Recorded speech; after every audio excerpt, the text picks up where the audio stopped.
দাদা, কাঞ্চন মল্লিক আপনার সহকর্মী, তিনি একটি কটাক্ষ করেছিলেন বেতন ফেরত দেওয়া নিয়ে, এবং সেই বিষয়ে এই মুহূর্তে পশ্চিমবঙ্গ উদ্বেগ রয়েছে। কী বলবেন এই বিষয়ে? দেখো, কাঞ্চন মল্লিক যেটা বলেছে সেটা দুঃখজনক।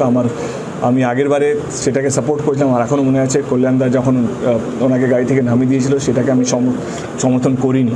এবং আমি কাঞ্চনদাকে আমি কেশপুরে নিয়ে গিয়ে আমি আমার প্রচারে নিয়ে গেছি। সেই কাঞ্চন মল্লিক এবং কালকের কাঞ্চন মল্লিকে আকাশ পাতালে তফাৎ আছে। এবং এই কাঞ্চন মল্লিক যেটা আগের দিন যেই বিবৃতিটা দিয়েছে, যেই মন্তব্যটা রেখে, সেই কাঞ্চন মল্লিককে আমি চিনি না। মানে আমি আমি আমি আমি সমর্থন করি না উনি যেই কথাগুলো বলেছেন, এবং খুবই দুঃখজনক।